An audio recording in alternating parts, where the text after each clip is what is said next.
France and Ukraine are shaking Putin and his economy. While Paris blocks the tankers of the Kremlin's shadow fleet on the one hand, Kyiv strikes Russian refineries. They should be processing the oil on the other side, so the conflict is increasingly being fought on the economic front and against a system that is war itself: finance. With Ukrainian attacks slowing down Russian fuel production and Western raids against the shadow fleet, selling Russian oil is becoming more and more difficult. I've noticed that many of you watch my videos and I'm really happy about that, but you're not subscribed, so if you enjoy my videos, please subscribe. It's free for you, but it's vital for the project. Thank you very much. Russia is an energy powerhouse, and Moscow uses the money earned from selling gas and oil to keep the state running and to finance the invasion of Ukraine. For this reason, after the outbreak of the conflict, Russian gas and oil was sanctioned by the West.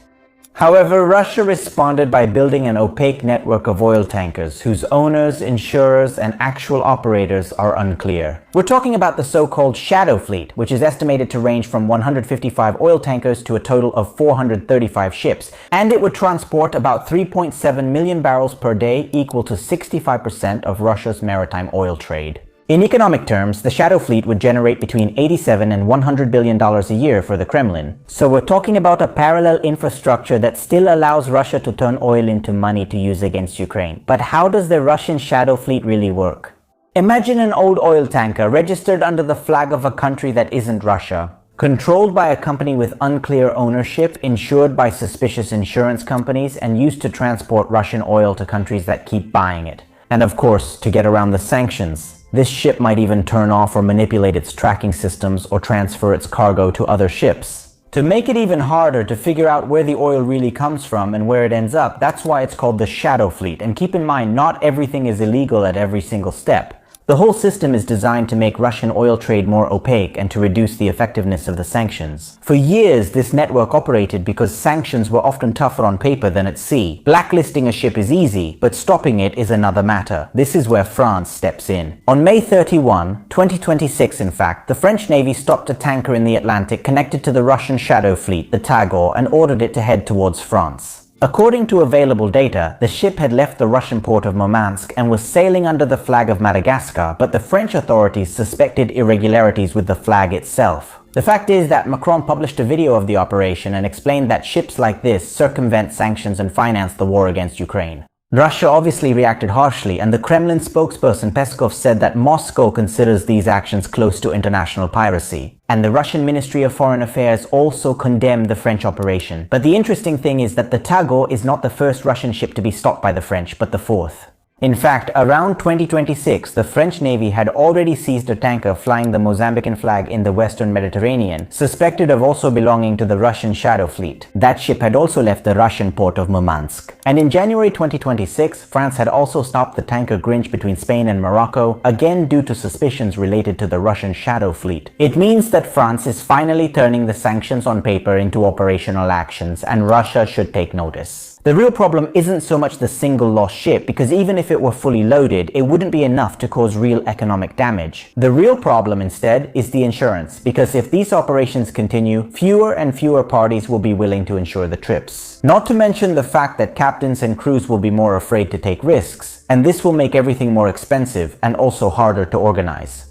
In reality though, at the moment not enough has been done yet. In fact, Reuters writes that the interceptions have so far had a limited impact on the shadow fleet, and that Moscow continues to sell millions of barrels of oil to trading partners like India and China, even if often at discounted prices. Also, not all Western and European countries are following France's lead. Just think that the United Kingdom, after Starman's threats to board the ships of the shadow fleet, still allowed at least 98 sanctioned Russian ships to cross British waters. And 63 of these ships even passed within 12 nautical miles of the coast of the English Channel. We shouldn't assume the shadow fleet has been stopped, but we should recognize a shift in posture. Because if for years many ships sailed knowing that the risk was low, now some European countries are starting to make Russia understand that the risk does exist. And not to mention the fact that other Western countries seeing France might be emboldened to act more decisively. In fact, it's not just France. In March 2025, Germany also seized a tanker suspected of being part of the Russian shadow fleet. And just think, the ship was carrying about 100,000 tons of oil worth around 40 million euros.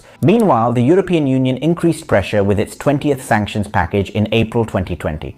Brussels has added another 46 Russian ships to the blacklist, bringing the total to 632. This means that for these ships, entering ports and using certain Western maritime services becomes much more difficult. Furthermore, the European Union has targeted not only the ships, but also another 36 entities linked to the Russian oil system. France, therefore, has not destroyed Putin's shadow fleet, but has shown that this fleet is no longer safe. However, the shadow fleet is actually just the first part of the story, because while France is trying to stop Russian oil at sea, Ukraine is trying to strike it, even before it leaves or gets processed.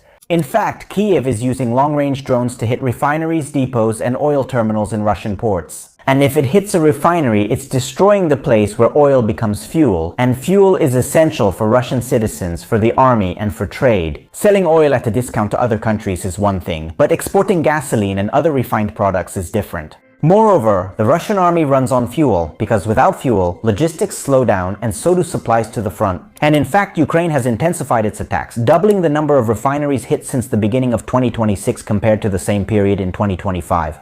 And between January and May 2026, Ukrainian attacks are said to have put out of commission about 700,000 barrels per day of refining capacity in 16 Russian refineries.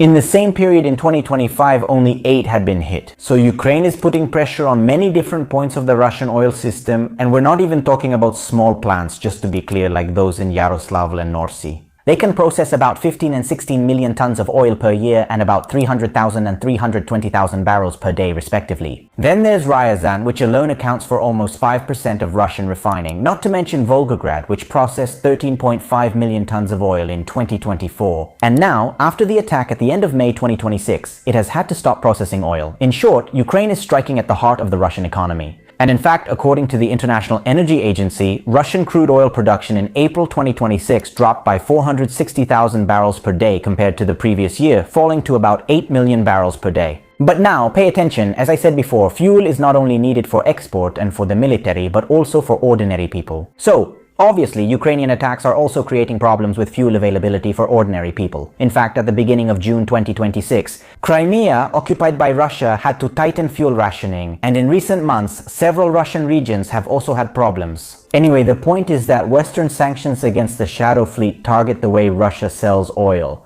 Meanwhile, Ukrainian attacks affect the way Russia turns it into fuel, for fighting and for trade, and it's interesting to note that if Russia refines less, it might try to export more oil, unprocessed, to still earn something even if it's less, but if the oil tankers are blocked, that's it. It seems like a pincer strategy, even though, I repeat, the interceptions of tankers from the shadow fleet are still too few to make a significant impact. But it's also likely that these operations will increase more and more in the coming months. Now, however, a careful listener might ask, but hasn't Russia at least managed to gain something thanks to the energy price hikes caused by the conflict in Iran? The answer is yes and no, because the continuous Ukrainian attacks are limiting Moscow's ability to take advantage of the increase in energy prices.